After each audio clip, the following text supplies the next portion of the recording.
গত 17 মে জাঁকজমকভাবে উদ্বোধন করা হলো খলিল হোটেল। ভাইরাল মাংস ব্যবসায়ী খলিলের খলিল হোটেল উদ্বোধনের প্রধান অতিথি হিসেবে উপস্থিত ছিলেন বিএনপির নির্বাহী কমিটির সদস্য জনাব মির্জা খোকন। প্রধান অতিথি ফিতা কাটার মধ্য দিয়েই খলিল হোটেলের ব্যবসায়িক যাত্রা শুরু হলো। খলিল হোটেলের মালিক জনাব খলিল বলেন, আমি আমার আদর্শকে সাথী নিয়েই হোটেলটি পরিচালনা করব। মানে ভালো এবং দামে কম, এটাই আমার লক্ষ্য। আলহামদুলিল্লাহ, আমি আশা করি, যেহেতু আল্লাহর রহমতে আমার অনেক সৎ ইচ্ছা, আর আমি আজকে যে উদ্বোধনের খাবারগুলো যে পাকাইছে, আলহামদুলিল্লাহ আপনারা সবার কাছে জানতে পারছেন যে খুবই ভালো খাবার পাকাইছে।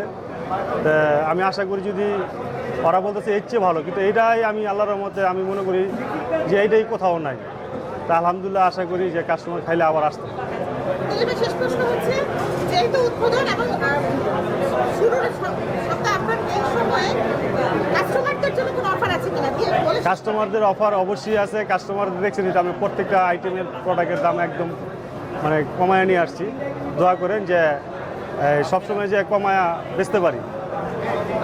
সবাই আমার হোটেলে আসবেন এবং একদিন হলে খায় আপনি টেস্ট করে তারপরে যাবেন। ধন্যবাদ। আসসালামু আলাইকুম।